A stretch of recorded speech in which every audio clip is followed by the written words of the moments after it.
Welcome back to Shruti's kitchen. ఏంటి రాననుకున్నారా? వచ్చేసా. సగ్గుబియ్యం పాయసం అండి టుడే స్పెషల్.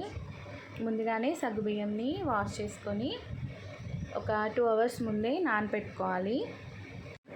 మస్ట్గా నానపెట్టుకోవాలండి. నానపెట్టుకోకపోతే తొందరగా బాయిల్ అవ్వదు. సో సేమియా, మనకి మిల్క్, డ్రై ఫ్రూట్స్ మీకు నచ్చినవి, షుగర్ మీకు ఎంత కావాలంటే అంత, తీపి ఎక్కువగా తినేవాళ్ళు ఎక్కువగా, గీ, మీకు ఎలాంటి డ్రై ఫ్రూట్స్ కావాలన్నా యాడ్ చేసుకోవచ్చు. ఇది నేను బాదంని తురిమానండి, మీషోలో తీసుకున్నాను. ఈ స్మాషర్ 80 రూపీసే ఉంది. సో ప్యాన్ పెట్టేసుకొని గీ వేసుకున్నాను 1 స్పూన్. అందులో డ్రై ఫ్రూట్స్ ఫ్రై చేసుకోవాలి. ఫస్ట్ జీడిపప్పు వేయించుతున్నాను. జీడిపప్పు హాఫ్ వేగిన తర్వాత కిస్మిస్ అండి. సేమియా ప్రాసెసే ఉంటుంది, సేమియాలానే చేసుకోవాలి. కాకపోతే మధ్యలో సగ్గుబియ్యం యాడ్ చేస్తాము. సగ్గుబియ్యం ఒంటికి చాలా మంచిదండి, చాలా చలువ చేస్తుంది. మనకి జీడిపప్పు కిస్మిస్ వేగిపోయిన తర్వాత అదే ప్యాన్లో కొంచెం గీ యాడ్ చేసుకొని సేమియా వేయించుకోవాలి. తెలుసు కదా, గోల్డెన్ బ్రౌన్కి వచ్చేంత వరకు ఫ్రై చేసుకోవాలి.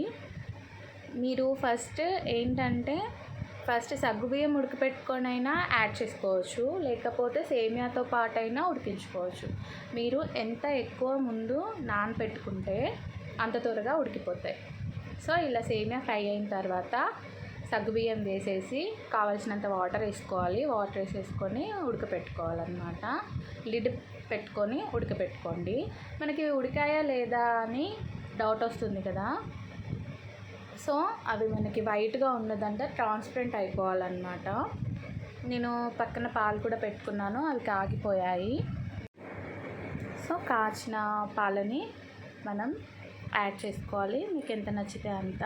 నేను సగ్గుబియ్యం ఉడికిపోయిందండి లైట్గా, నేను షుగర్ యాడ్ చేశాను.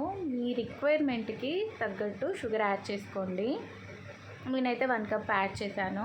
అండ్ మిల్క్ కూడా యాడ్ చేస్తున్నాను. మనకి సగ్గుబియ్యము చాలా జిగటగా ఉంటుంది, నార్మల్గా మన సేమియా పాయసం ఉన్నట్టుగా ఉండదు. కొంచెం గంజిలానే అనిపిస్తుంది, కానీ టేస్ట్ బాగానే ఉంటుంది, ఒంటికి కూడా మంచిది. కాబట్టి ఇది కూడా ఒకసారి ట్రై చేసి చూడండి. ఈ స్టైల్లో ట్రై చేయండి, గంజిగా అవ్వదు. సో ఉడికిపోయిందండి. నేను dry fruits and elaichi powder and ఇది చిన్న పచ్చకర్పూరం అన్నమాట, చిన్నగా యాడ్ చేశాను. కొంచెం టెంపుల్ ఫ్లేవర్ వస్తుందన్నమాట. సో ఉడకపెట్టుకోవాలి.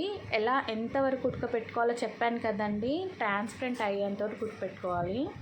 సో నేను కొంచెం నెయ్యి యాడ్ చేశాను. నెయ్యి ఫ్లేవర్ బాగుంటుంది ఇలాచీ ఫ్లేవర్ కంటే. ఇలా చూసారా, నాది ఆల్రెడీ అయిపోయింది, ట్రాన్స్పరెంట్గా వచ్చింది. మరీ చెప్తున్నాను, ఫస్ట్ సగ్గుబియ్యం అయినా ఉడకపెట్టుకోండి, లేకపోతే ఎక్కువసేపు అయినా నానబెట్టుకోండి. అలా అయితేనే పంటకింట తగలకుండా బాగుంటుంది. చూసారా, మన సగ్గుబియ్యం సేమియా పాయసం ఎంత బాగా వచ్చిందో. మీరు కూడా ఒకసారి ట్రై చేయండి. Thanks for watching. Subscribe our YouTube channel.